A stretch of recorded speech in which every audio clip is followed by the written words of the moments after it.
คุณคนนี้เขาแบบเขาไม่ให้แม่ไปเลยอะ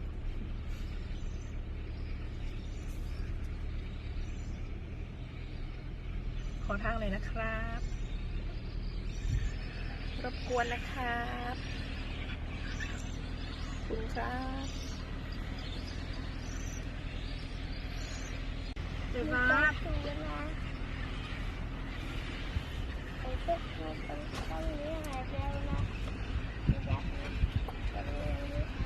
ับปลุกมาเล็บเจอวัดยิบวัดดูปฏิ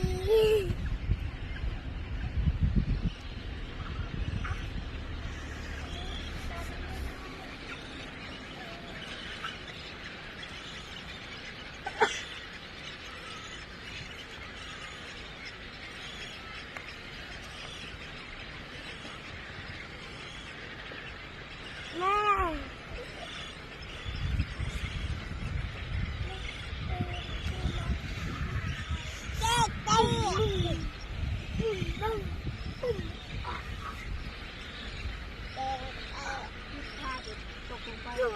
่เอาเข้าไปนั่งดีๆลูกรู้แล้วแต่ระวังอย่าออกไปเยอะ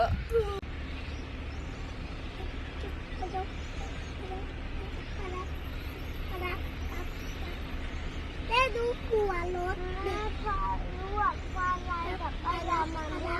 โอ้อยากพายากับป้ายามาด้วยโอ้อย่าให้เกิดใจนี่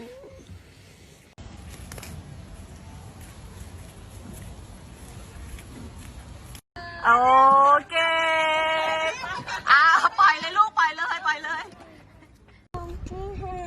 มีทุกคนมีกระเป๋าค่ะพี่สายฟ้ามีกระเป๋าไหมไม่เห็นเลยไม่มีกระเป๋าอ๋อกระเป๋านี่ไงยูนี่ไงครับเอามือใส่เข้าไปนี่ยังก็อีกข้างหนึ่งอ่ะโอ้ยอ่ะกระเป๋าก็ต้องหาให้ตายพ่อคุณอ่ะโอเคไหมครับโอเคไหมครับโอ้โหเยอะ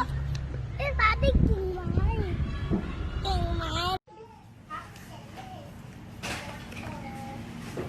ไหนขอนะค่อยดูหน่อยพี่สายวาดโอ้โหพี่สายเก่งจังพี่พายุก็เก่งนี่สีอะไรครับ